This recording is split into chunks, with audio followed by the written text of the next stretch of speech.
গত পর্বে আমরা মুভিটির এই পর্যন্ত এক্সপ্লেনেশন করেছিলাম। আজকে গল্পের দ্বিতীয় পর্ব আমরা এক্সপ্লেনেশন করব। তো বেশি কথা না বলে চলে যাওয়া যাক মুভি এক্সপ্লেনেশনে। এখানে আসার আগেই রাসেল এখানে এসেছিল আর তাকে যা যা শিখিয়ে দিয়েছে তাই সে বলেছে। মার্কো এখান থেকেও নিরাশ হয়ে চলে যায়। এদিকে টনিরা সবাই মার্কোর উপর বেশ ক্ষেপেছিল, কারণ মার্কোর জন্য এখন তাদের ঘুম হারাম হয়ে যাচ্ছে। তাই সবাই মিলে এবার চিন্তা করে মার্কোকে এবার মেরে ফেলবে, কিন্তু টনি তাতে বাধা দেয়। টনি বলে গোল্ডের বিজনেসটা আগে আমরা হাতে নিই, তারপর মার্কোকে পরে মারা যাবে। তখন সেখানে থাকা এক লোক টনিকে জানায় কালকে জর্জের 120 কেজি গোল্ড আসতেছে। তখন টনি চিন্তা করে কাস্টম অফিসারকে কিছু ঘুষ দিয়ে এই গোল্ডগুলো সে চুরি করে নেবে। টনি তখন দেবরাজকে দিয়ে সেই কাস্টম অফিসারের সাথে কথা বলে, যে এই কথা সেই কাজ। আর পরের দিন ঠিকই সেই কাজ করে। টনি কাস্টম অফিসারকে 20 কেজি গোল্ড দিয়ে বাকি 90 কেজি গোল্ড সে চুরি করে ফেলে। জর্জ তখন বুঝে যায় তাদের ভিতরে কেউ না কেউ এই কাজটা করেছে। সে তখন তাদেরকে বলে এই কাজটা যে করেছে তাকে যদি আমি খুঁজে পাই তাহলে তার একমাত্র শাস্তি হবে শুধুই মৃত্যু। এ বলে জর্জ সেখান থেকে বসে বাড়িতে চলে যাওয়ার জন্য গাড়িতে ওঠে। তখনই দেবরাজ সেখানে আসে আর জর্জের সাথে কিছু কথা বলতে চায়। দেবরাজ ভালো মনে তাকে তার গাড়ির ভিতরে তুলে নেয়, কিন্তু দেবরাজ একটু পরে জর্জের পেটের ভিতরে অনেকবার ছুরি দিয়ে আঘাত করে আর দেবরাজ সেখান থেকে চলে যায়। এরপরে জর্জকে কেউ একজন হসপিটালে নিয়ে আসে। ভাগ্যক্রমে জর্জ এবার বেঁচে যায়। এরপর টনি হসপিটালে আসে আর দেবরাজ সম্পর্কে সবকিছু জানায় মার্কোকে, আর অনেক আফসোস করে আর সিম্পাতি দেখায়। সবকিছু নাটক আর কি। এরপরে টনি সেখান থেকে বের হয়ে গাড়িতে গিয়ে বসে আর সেই গাড়িতেই আমরা দেবরাজকে দেখতে পাই। টনি তখন দেবরাজকে বলে মার্কো তোকে এখন আর ছাড়বে না, তাই তুই কিছুদিনের জন্য আন্ডারগ্রাউন্ড হয়ে যা। অন্যদিকে এক ইউটিউবার পুলিশের কাছে আসে। সে বিভিন্ন জায়গায় নিজের গোপন ক্যামেরা সেট করে বিভিন্ন ক্রাইম হিস্ট্রি রেকর্ড করে। ঠিক তেমনি এই ইউটিউবার অডিটোরিয়ামের বাইরে একটি সিক্রেট ক্যামেরা রেখেছিল, আর সেই ক্যামেরায় ওয়াসিমের খুনের ভিডিও ধরা পড়ে। সেই ভিডিও নিয়ে ইউটিউবার পুলিশের কাছে আসে। পুলিশ তখন তার বসকে গিয়ে এই সবকিছু জানায় এবং সেই ভিডিওর পেনড্রাইভটি দেয়। এই বস ছিল আর একজন চামচা, যে টনির হয়ে কাজ করত। কিছুক্ষণের মধ্যে বস সবকিছু টনিকে জানিয়ে দেয়। রাসুল তখন এসে সেই পুলিশ অফিসার এবং ইউটিউবারকে খুঁজে মেরে ফেলে, কিন্তু পুলিশ অফিসার ছিল অনেক বুদ্ধিমান। সে এই পেনড্রাইভের একটি কপি জর্জের ফ্যামিলি ডক্টরকে দিয়ে দেয় আর বলে আমার যদি কিছু হয়ে যায় তাহলে আপনি এই পেনড্রাইভটি জর্জকে অবশ্যই দিবেন। অন্যদিকে জর্জ হসপিটালে একটু সুস্থ হয়। তখন সেই তাদের ফ্যামিলি ডক্টর এসে সেই পেনড্রাইভটি দেয়। পেনড্রাইভটি অন করে জর্জ সবকিছু জেনে যায় আর মার্কোকে সবকিছু ফোন করে জানিয়ে দেয়। কিন্তু আমরা দেখতে পাই মার্কো তখন রাসুলের সাথে ছিল গাড়িতে, আর এই সবকিছু রাসুলও শুনে ফেলে। তখনই মার্কোকে রাসুল এবং রাসুলের লোকজন মারতে শুরু করে। আর সেই ভিডিওটা দেখায়, যে ভিডিওটা ভিক্টরকে মারার সময় করেছিল তারা। রাসুলরা মার্কোকে মারতে মারতে একটি জায়গায় নিয়ে আসে আর মাটি খুঁড়তে শুরু করে মার্কোকে জীবিত কবর দিবে বলে। কিন্তু মার্কো তখনও একটুও ভয় পায় না। রাসুল তখন চিন্তা করে যে ভাই মরার সময় তো একটু ভয় পা, কিন্তু সে কোনোভাবেই ভয় পায় না। তাই সে তার সেক্রেটারি আনোয়ারের একটি হাত কেটে দেয়। তখন আর মার্কো শান্ত থাকতে পারে না। আনোয়ারের হাত কেটে রাসুল সেখান থেকে চলে যাচ্ছিল আর তাদের লোকজনকে বলেছে মার্কোকে এখানে জীবিতই কবর দিয়ে দিতে। ঠিক তখনই মার্কো শুরু করে তার তাণ্ডব। এরপরে মার্কো সবাইকে এক এক করে মারতে শুরু করে। মার্কো তখন আনোয়ারকে গাড়ির সিটে বসিয়ে বলে আনোয়ার তোর কি খুব কষ্ট হচ্ছে? বল না আনোয়ার তোর কি খুব কষ্ট হচ্ছে? মার্কো এতটাই ক্ষেপে যায় যে মার্কো একটি মেশিন বের করে রাসুলের লোকজনকে এক এক পার্ট আলাদা করতে শুরু করে। কাউকেই যেন সে আর বাদ দিবে না। মার্কো যখন মেশিনটি নিয়ে রাসুলের কাছে যায়, রাসুল তখন মার্কোকে বলে তুই আমাকে ছেড়ে দে, কারণ সে আমাদের কবজায় রয়েছে। মার্কোকে তখন ভিডিও কলে ঈশাকে দেখায় আর বলে ঈশার গর্ভে ভিক্টরের বাচ্চা রয়েছে, সে তোদের ভিক্টরের শেষ স্মৃতি। তাকে যদি বাঁচাতে চাও তাহলে আমাকে ছেড়ে দে। এরপরে মার্কো আর রাসুলকে মারে না, তাকে ছেড়ে দেয়। এরপরে মার্কো এসে দেবরাজকে তুলে নিয়ে যায় আর তাকে একটি কন্টেনারের ভিতর আটকে রাখে। মার্কো তাকে জিজ্ঞেস করে ঈশা কোথায় বল, কিন্তু দেবরাজ তাকে বলে না। মার্কো তখন তাকে ভয় দেখিয়ে বলে এখানে একটি গ্যাস ছেড়ে দিব, যার কারণে তুই 1 ঘন্টার ভিতরে মারা যাবি। তখন মার্কো দেবরাজকে একটি ফোন দেয় আর বলে তোর হাতে 1 ঘন্টার সময় রয়েছে, তুই যদি বাঁচতে চাস তাহলে বল ঈশা কোথায়। এটা বলে মার্কো সেখান থেকে চলে যায়। আর ঠিক তখনই কন্টেনারে গ্যাস ভরা শুরু হয়ে যায়। আর দেবরাজ তখন সহ্য করতে না পেরে মার্কোকে ফোন দেয় আর ঈশার অ্যাড্রেস বলে দেয়। এর কিছুক্ষণ পরপরই কন্টেনারটি ফেটে দেবরাজও মারা যায়। এরপরে মার্কো চলে যায় টনির আস্তানায় ঈশাকে বাঁচানোর জন্য, কিন্তু সেখানে অনেক লোকজন ছিল তাকে বাধা দেওয়ার জন্য। মার্কো তখন তাদেরকে মেরে ছাদে চলে যায়। ছাদে একটি মেয়ে দেখতে পায়। মার্কো বুঝতে পারে এটা হয়তো ঈশা, কিন্তু না, কাছে গিয়ে দেখে এটা ঈশা না। তখনই এন্ট্রি নেয় টনি। টনি বলে, আমি জানতাম তুই এমনটাই করবি। তোর এবারের ভুল আমরা ক্ষমা করে দিলাম, কিন্তু পরে যদি এমনটা করিস তাহলে ঈশা এবং ঈশার পেটে থাকা বাচ্চা দুজনেই মারা যাবে।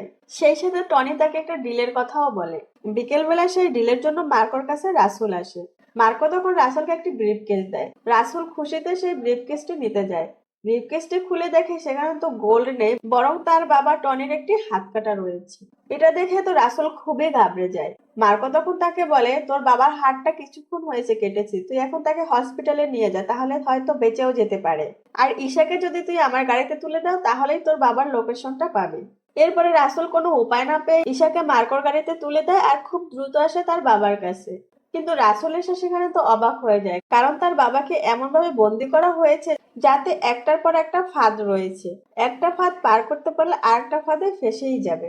রাসূলরা তা দেখে পিছন থেকে একটা জানলা থেকে ঢুকে সেই রুমে খুব সাবধানে সে অ্যাসিডের বালতিটি সরায়। এরপরে একটি বন্দুক রয়েছে টনির দিকে, সেটাও খুব সাবধানে সরায়। কিন্তু এরপরেই দেখে যে টনির চেয়ারের নিচে একটি বোম রয়েছে। টনি যদি এখান থেকে উঠে যায় তাহলেই সেই বোমটা ফেটে যাবে। কোনো উপায় না পেয়ে রাসূলরা সেখানে চলে যায়। টনি যখন উঠে দাঁড়ায় তখনই সেখানে ব্লাস্ট হয় আর টনি সেই সাথে মারা যায়। মার্কো এবার ঈশাকে নিয়ে তার বাসায় আসে। জর্জ তখন মার্কোকে বলে, তুই ঈশাকে নিয়ে কোথাও একটা চলে যা, কারণ এই বাসায় থাকা অনেক রিস্ক, কারণ যে কোনো সময় রাসূলরা তাদের উপরে অ্যাটাক করতে পারে। কিন্তু মার্কো জর্জকে জানিয়ে দেয় সে কোথাও যাবে না, সে এই বাসাতেই থাকবে এবং যা হবার সে দেখে নেবে। টনি মারা যাওয়ার কিছুদিন পরে রাসূল একটি লোকের কাছে যায়, যার নাম ছিল সাইরাস। সে এক রকমের সাইকো পাগল। সে মানুষকে খুন করতো না, শুধু মানুষের মাংসও খেত। আর সব কথার বড় কথা হলো এই সাইরাস টনিরই ছেলে। এখন এই দুই ভাই মিলে যেভাবেই হোক না কেন সে মার্কোকে খতম করবে সেই প্ল্যান করতে এখানে এসেছে। তারা দুই ভাই মিলে প্ল্যান করতে থাকে কিভাবে মার্কোর পরিবারের সকলকে একসঙ্গে মারা যায়। এভাবে কিছুদিন চলতে থাকে। কিছুদিন পরে ঈশার লিভার পেইন ওঠে। মার্কো তখন ঈশাকে হাসপাতালে নিয়ে যেতে যায়। জর্জ তখন মার্কোকে বলে, না, আমি ডাক্তারদেরকে কল করেছি, তারা বাড়িতে আসতেছে, বাইরে যাওয়া এই সময় রিস্ক। কিছুক্ষণ পরে ডাক্তার এবং নার্স চলে আসে। তারা দুইজনের ঈশার ট্রিটমেন্ট করতেছিল। ঠিক তখনই হঠাৎ করে কারেন্টটি চলে যায়। তখন বাহির থেকে একজন লোক এসে বলে যে কোনো একটি ছেলে তাদের বিদ্যুতের কেবল কেটে দিয়েছে। জর্জ তখন বুঝে যায় কেউ হয়তো এসেছে তাদেরকে অ্যাটাক করার জন্য। তখন মার্কোকে বলে, তুমি সবাইকে নিয়ে ঘরের ভিতরে যাও, আমি একাই এদেরকে দেখে নিব। জর্জ তখন সবাইকে একে একে মারতে শুরু করে। এরপরে লাইট চলে আসে। এরপরে সাইরাস শুরু করে বাইরে থেকে তার তাণ্ডব লীলা। সে গুলির উপর গুলি করতে থাকে। বোমা মেরে ঘরের সামনের অংশ ভেঙে ফেলে। এরপর সাইরাস এবং সাইরাসের লোকজন সেই ঘরের ভিতরে ঢুকে যায়। সাইরাস তখন জর্জকে মারতে শুরু করে। এর মধ্যে কিছু লোক উপরে উঠে যায় এবং মার্কোকে ধরে নিয়ে আসে। মার্কো তখন সবাইকে মারতে শুরু করে, কিন্তু সাইরাসের কাছে মার্কো পেরে উঠছিল না। অন্যদিকে রাসূল যাকেই পাচ্ছে তাকেই মারতেছে, কাউকে বাদ দিতেছে না। এমন করে সবাইকে একে একে, বাচ্চা, বৃদ্ধ, কাজের লোক সবাইকে মারতেছিল, কাউকেই ছাড় দিতেছিল না। সাইরাসের মারার স্টাইলে ছিল আলাদা। তার সাথে মার্কোও কেন জানি পেরে ওঠে না। সাইরাস তখন হঠাৎ করে শুনতে পায় ঈশার চিৎকার। সাইরাস তখন সবাইকে ছেড়ে সে উপরে চলে আসে ঈশার কাছে। এসে সে ডাক্তার এবং নার্স দুইজনকে আগে মেরে ফেলে। তারপরে সে ঈশার পেটে জোরে এক ধাক্কা দিয়ে বাচ্চাটি বের করে ফেলে আর ঈশাকে সেই সাথে মেরে ফেলে। এরপরে সাইরাস সেই বাচ্চাটিকে নিয়ে নিচে আসে। মার্কো এবং জর্জকে সে মারে না। সাইরাস মার্কোকে বলে, ফ্যামিলি হারানোর যে কি কষ্ট সেটা তোকে বুঝতে হবে, আর তিলে তিলে তুই শেষ হয়ে যাবে। এই বলে সাইরাস সেই বাচ্চাটিকে সাথে করে নিয়ে যায়। জর্জ তখন মার্কোকে বলে, মার্কো, তুই যেভাবেই হোক এদেরকে মেরে দে। মৃত্যুর পরে তাও তো আমি বলতে পারবো যে মার্কো আমাদের খুনের বদলা নিয়েছে। এরপরে মার্কো উঠে দাঁড়ায় আর নিজের ক্ষতস্থানগুলো সে নিজে নিজেই সেলাই করে। এরপরে মার্কো অনেক সুন্দর করে স্টাইল করে স্যুট টুট পরে সেখান থেকে বের হয়ে পড়ে। কিন্তু মার্কো তো আর সাইরাসদের আস্থানার কথা জানতো না। তাই মার্কোকে হেল্প করে তাদের পালিত কুকুর রক্সি। কিছুক্ষণের মধ্যে মার্কো চলে আসে তাদের আস্থানায়। এখানে প্রায় অনেক মানুষ ছিল আর সবাইকে মার্কো তার স্টাইলে মারতে শুরু করে।